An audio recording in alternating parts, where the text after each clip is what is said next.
इसके सुनने मात्र से पाप नष्ट होते हैं।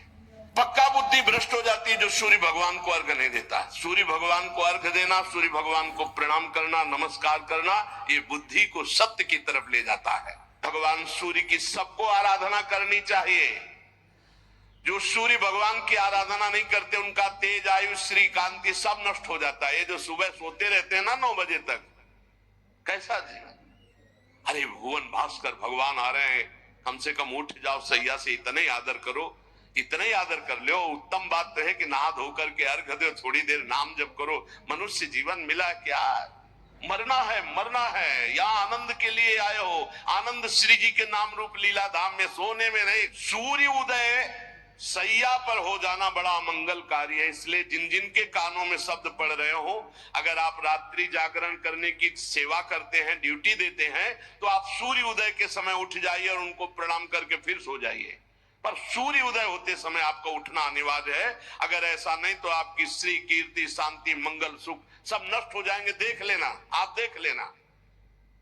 ये जो तुम सोते हो ना, सूर्य उदय होता है ना, तुम्हारी बुद्धि को भ्रष्ट करता है। पक्का समझ लीजिए, पक्का। ये महापुरुषों के द्वारा स्थापित किया हुआ मार्ग। सूर्य उदय होते ही आप स्नान करके उनको अर्घ दीजिए, और जब नाम जप, मंत्र जप करोगे तो बुद्धि को सत्य की तरफ ले जाते हैं। गायत्री का जो आखिरी अर्थ है उसका यही कि मेरी बुद्धि में ही, मेरी बुद्धि को सत्य की तरफ प्रेरित कीजिए, सत्य की तरफ प्रेरित कीजिए।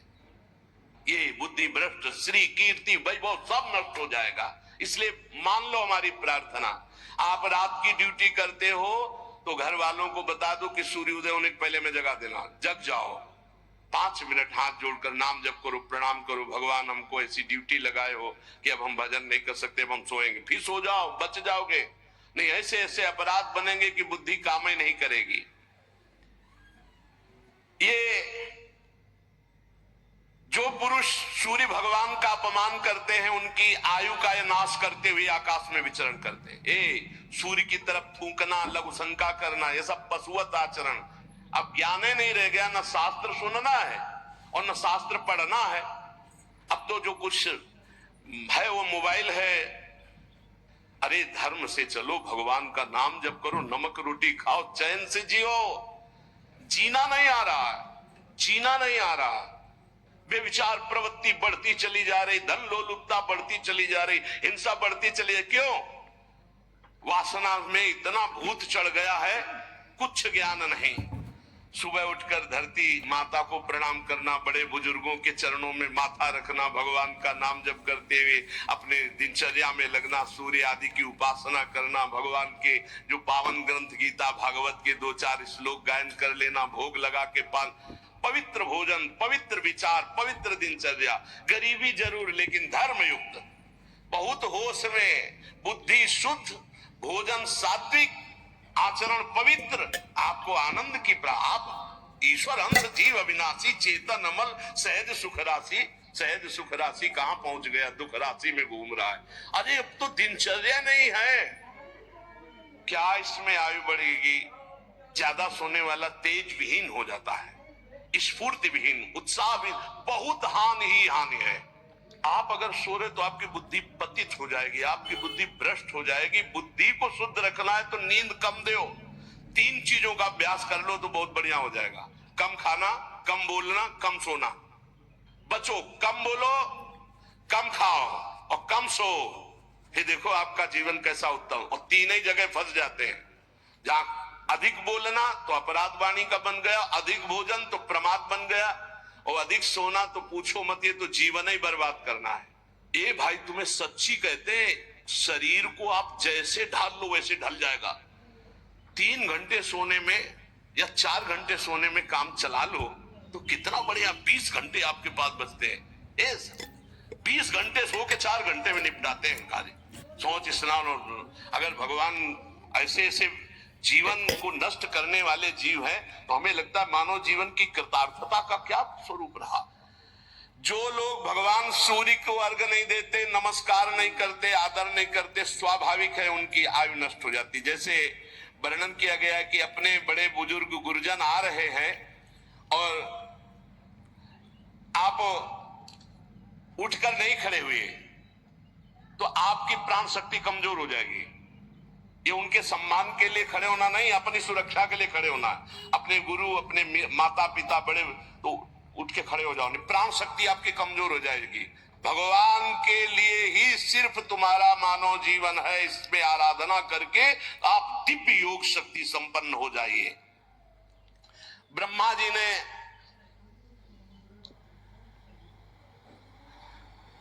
ये समय का रचना किया। विदुर जी कहते सतयुग, त्रेता, द्वापर और कलयुग। ये सुना है तो प्रभु इनका समय क्या है, इनका संध्यांश क्या है? तो मैत्रेय जी ने कहा ये 4 युग अपनी संध्या और संध्यांशों के सहित देवताओं के 12,000 वर्ष तक रहते हैं, ऐसा बताया गया है। सतयुग में दिव्य वर्ष की बात है, 4,000 दिव्य वर्ष और 800 संध्यांश दिव्य, तो 4800 वर्ष दिव्य। मानवीय गणना में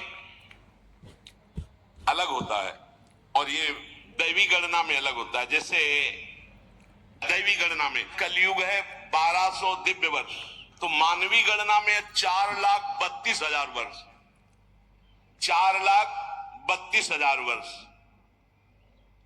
तो द्वापर कितना हुआ?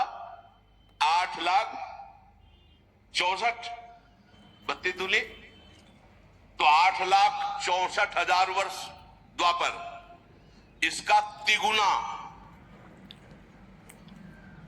त्रेता और इसका चौगुना सतयुग, ऐसा वर्णन है।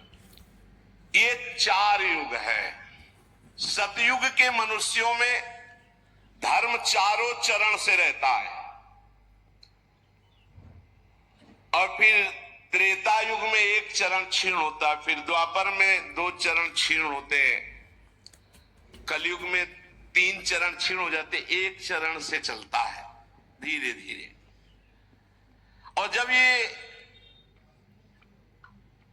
चतुर्युगी 1000 बार चतुर्युगी बीत, तो ब्रह्मा जी की रात्रि आ जाती है। सबको समेट करके, नाश करके ब्रह्मा जी अपने दुकान समेट करके भगवान नारायण में लीन और शयन करते हैं। फिर 1000 चतुर्युगी के बाद फिर रचते हैं। ऐसे चलता है दिन रात, रात में सो गए, दिन में रच दिया। फिर जो पूरी ब्रह्मा जी की आयु होगी उसे महाप्रलय कहते हैं। कुछ नहीं, सब समाप्त। ब्रह्मा जी का जब तक दिन चलता है तब तक सृष्टि चलती है, जब रात आती तो सब समेट लेते हैं। ब्रह्मा जी के एक दिन में 14 मनु बदलते हैं, एक दिन में 14 मनु। अरे बड़ा विचित्र खेल है। एक मनु का राज्यकाल जानते हो कितना होता है? 71 चतुर्युगी, 71 बार चतुर्युग, चारों युग व्यतीत हो जाएंगे तब एक मनु, और 14 मनु ब्रह्मा जी के एक दिन में बदलते हैं। प्रत्येक मनवंतर में सप्त ऋषि, देवता और इंद्र और गंधर्वराज ये सब बदल जाते हैं। ब्रह्मा जी के एक दिन में 14 मनु, 14 इंद्र, ये सब बदल जाते। 14 इंद्र बनते एक दिन में ब्रह्मा जी के। ये इसीलिए कि हमारा जीवन कितना है, एक मनवंतर में मनुवंशी राजा लोग, सप्तऋषि, देवगण और देवराज इंद्र और गंधर्व ये सब बदलते हैं। और ब्रह्मा जी प्रतिदिन ऐसे सृष्टि रचते हैं और रात के सब समेट लेते हैं। बड़ा भगवान का विचित्र खेल है। कालक्रम से जब ब्रह्मा जी के दिन बीत जाता है तब वो तमोगुण को स्वीकार करके निश्चेष्ट भाव से सृष्टि का नाश कर देते हैं। नाश करने के लिए भगवान रुद्र रूप, तीसरा नेत्र खुला संकर्षण जी से अग्नि और 12 सूर्य एक साथ उदय होकर आग बरसा, सब भस्म हो गए। भजन कर लो, यही सब भोग ले, सब भोगना है। अरे बोले कहां? तो देख लो यहाँ संसार में देख लो, आग नहीं लगती, भूंज नहीं जाते। फैक्ट्री में आग लग गई, गाड़ी में आग लग गई, सब जल रहे हैं। ऐसे आग लगेगी, जलना पड़े। भगवत प्राप्ति कर लो भाई, नहीं आगे सब ये सुनते रहो। भगवत प्राप्ति के लिए तुम रो पड़ोगे, सुनते केवल रहो। सारा विश्व उस समय अग्निमय हो जाता है, भस्म हो जाता है। भयंकर जल वर्षा, फिर जल में, और उसी जल में भगवान शयन करते हैं। और उन्हीं भगवान को प्राप्त कर लो, खत्म हो जाएगा खेले जलना जुलना, आनंद में हो जाओ। उन्हें तो श्री जी के पास जाना है, श्री जी के साथ खेलना है, खाना है, जहां माया का प्रवेश ही नहीं। इसीलिए कहते जय वृंदावन, प्राण वृंदावन, सर्वस्व वृंदावन। ये सब भूर भुआ स्वर्ग लोग सब जलमय हो जाते, आग लगती। पहले वर्णन है, पहले 100 वर्ष बरसे नहीं होगी। अब 100 वर्ष, 1 साल ना हो तो भूखा मरना शुरू हो जाता है। फिर लोग लोगों को खाने लगेंगे, भूख से व्याकुल होकर। 100 वर्ष तक आग जब बरसेगी। ये कहानी नहीं है, ऐसा होता है। फिर 100 वर्ष तक प्रलयंकारी जल, जल ही जल, जल ही जल।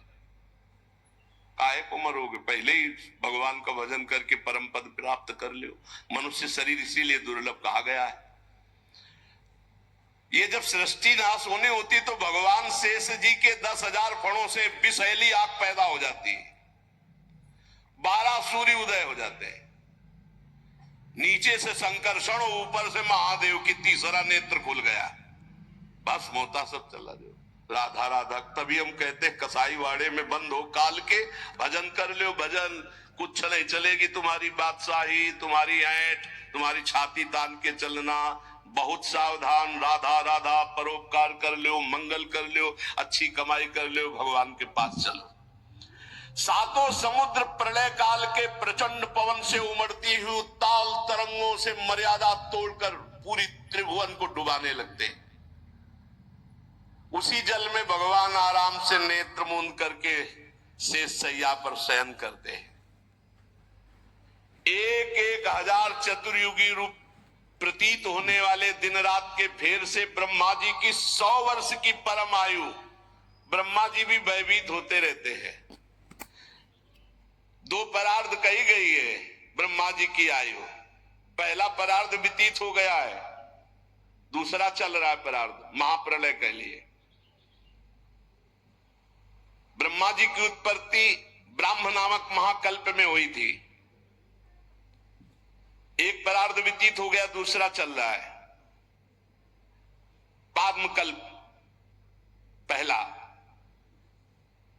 विदुर जी इस समय जो कल्प चल रहा है उसे दूसरा परार्ध कहते हैं। ये वाराह कल्प है।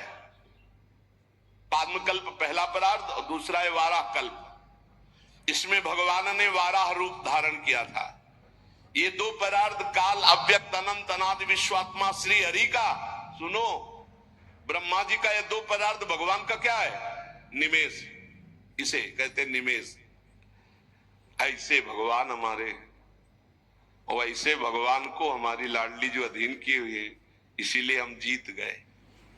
हमारे माई श्यामा जू को राज जाके अधीन सदा सांवरो, या ब्रज को सिरताज। घर वाले हो गए अपने लोग, लालजू के घर वाले हैं। घर के जैसे सदस्य नहीं होते तो घर के सदस्यों को बचाया जाता है ना। घर के सदस्यों को थोड़ी देखा जाता है कौन अच्छा कौन बुरा, घर के जन है।